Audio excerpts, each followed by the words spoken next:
Hala si Cassie. Sobrang late na niya. Ay, napaka-weirdo May sariling talaga. schedule ba siya? Cassie? Bakit ngayon ka lang dumating? Ay, Ineng, nakalimutan mo yatang 7:30 ang time natin dito sa school, no? Aba, 10:30 na, oh. May sarili ka bang schedule? Sorry po. Ngayon lamang kita pagbibigyan, ha? Sige, pumasok ka na. Uy, okay ka lang ba? Bakit kasi na-late ka? Anong nangyari? Tinanghali ka ba ng gising? Nabangga kasi yung sinasakyan kong tricycle. Gulat na gulat ako sa sinabi niya noon. Pero noong tinitigan ko naman siya, wala namang kahit anong galos akong nakita. Hindi nga ako sigurado kung totoo yung mga sinasabi niya sa akin noon. Gusto mo bang sabihin ko kay ma'am? Baka kailangan mong pumunta sa klinik. Wag na. Naulit pa yung pangyayari na yon. Pero iba-iba lagi ang dahilan na sinasabi niya sa akin. Minsan pa nga, sinabi niya sa akin na sinasaktan daw siya ng mga taong malapit sa kanya. Sinasaktan nila ako. Wala naman akong ibang maisip na gawin nun kundi makinig na lang sa kwentong hindi ako sigurado kung totoo. Madalas na siyang nalilate sa klase namin simula noon, kaya naman lalo na siya naging sentro ng usapan sa klase namin. Hanggang isang araw, bigla na lang siyang hindi mapakali nun sa upuan niya. Nakatulala lang siya noon habang takot na takot.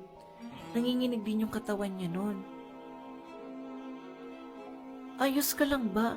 Anong nangyayari sa'yo? Pero wala akong natanggap na sagot nun mula sa kanya. Ganyan na ganyan din yung nangyari sa kanya dati, di ba? Oo nga. Ano ba yan? Nakakatakot Kaya naman nga, siya. Ganyan na ganyan Ano ba din yan? yan. Ba't Dati? inatake na naman siya? Ali, ipahiram mo muna sa kanya yung kwintas mo. Oh, eto na. Ano bang nangyayari? Nasasapian ba siya?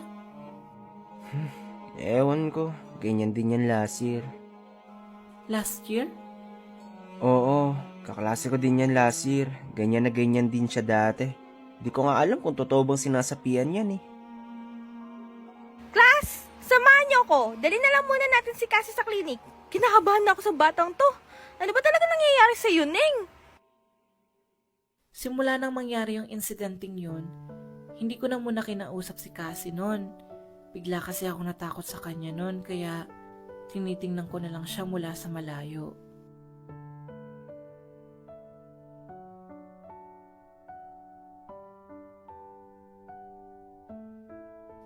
Pero sa totoo lang, natatakot din kasi akong baka pati ako, iwasan na din ng mga kaklase ko kapag lalo pa akong dumikit sa kanya.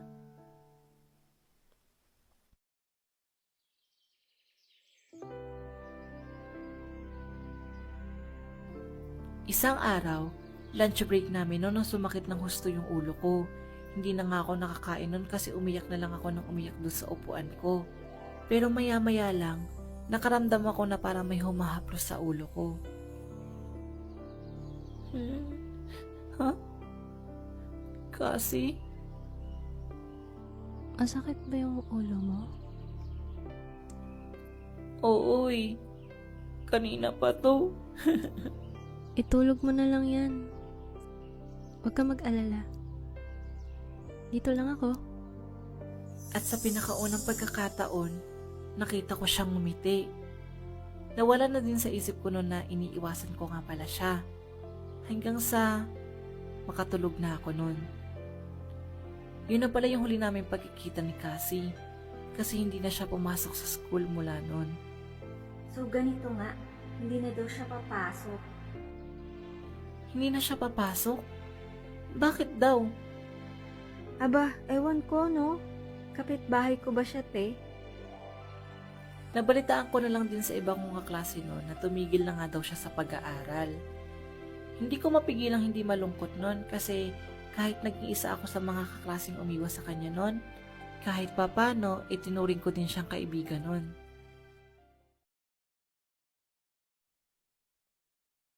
Hi. Hello. Totoo ba to? Ako na may naikipag-usap sa akin. Ayos ka lang ba, Neng? Nasugatan ka ba? Hindi naman po. May konting gasgas lang po sa kamay. Pasensya ka na, Neng, ha? Sakay ka na lang muna sa iba. Ipapaayos ko pa tong sasakyan. Kung alam mo lang, Jet, ang dami-dami kong gustong sabihin at ikwento sa'yo. Kaso, hindi ko naman alam kung kaya mong maniwala sa mga sasabihin ko eh. Napakawalang kwenta mo talagang bata ka! Huwag ka na lang kaya mag-aaral. Sayang lang pinapabaon namin sa'yo. Sobrang hirap na ako sa nararamdaman ko. Hindi ko na mapigilan. Parang walang nakakakita sa akin. Ayoko na. Parang awa niyo na. Ayoko na. Hindi ko alam kung anong nangyari. Kung bakit bigla mo akong iniiwasan. Hindi ko alam kung paano ko sasabihin to sa'yo, Jet. Naalis na ako. Na hindi na kita makikita ulit. Huwag ka sanang magtampo sa akin, ha. Maraming salamat sa lahat. Kasi kahit pa paano naramdaman kong hindi ako nag-iisa kahit sa maikling panahon. Kung alam mo lang, ilang beses ako nagdasal na sana may dumating na tao sa buhay ko na makikinig sa mga kwento ko at magtatanong kung okay lang ba ako. Paalam.